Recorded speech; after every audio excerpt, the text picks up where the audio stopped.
It's working. Yeah. First of all, thank you very much for having me. It's an honor to be here. I must say that it's difficult to speak here today, knowing that none of the words I will be using will be enough to express the anger, fear, and agony of the girls and women in Afghanistan. It's been exactly 492 days since the schools were closed for girls, and in utter disappointment and frustration, I must say that nothing has been done since then. Unfortunately, the international community, world leaders, and the world collectively failed us. And by us, I mean the future. The future that we all share together. I urge everybody in this room to close their eyes for a few seconds and imagine being a young Afghan girl, deprived of your every basic human right, including being unable to live your own house. What would you do for yourself? How would you help yourself?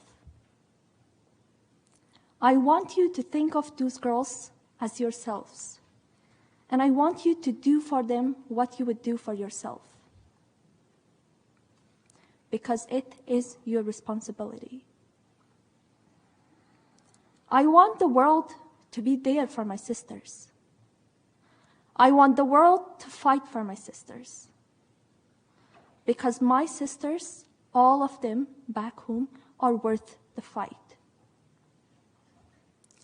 Every time I look at one of my younger sisters at school, at my school, Sula, which is not only a school, but also my second home, I clearly see the purpose and the reason behind this fight. I see the power, and I want the world to see the same thing. The power that comes from educating a young girl. As the current crisis continues to affect the lives of millions of young Afghan girls, we need to be fully aware of the roots and the long-term impacts of such crises and act accordingly. Only opening the doors to schools and universities is not the ultimate solution anymore. We must think of the quality of the education they will be receiving and be aware of what our children, what the girls will be learning in these schools. We do not want a Talibani madrasa education for our children and our girls, because Taliban's curriculum does not do anything but to produce brainwashed terroristic ideology. And lastly, coming back to my very first point, listen to the women of Afghanistan. They are present.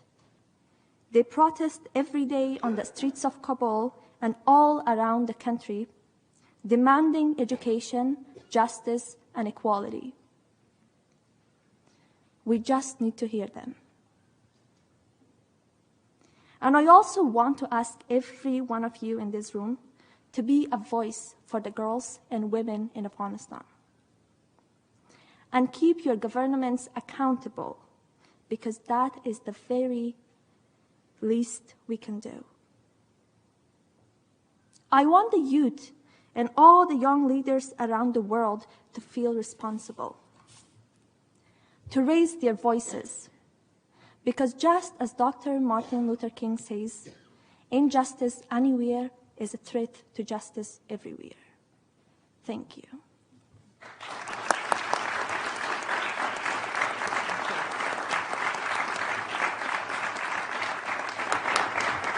Thank you.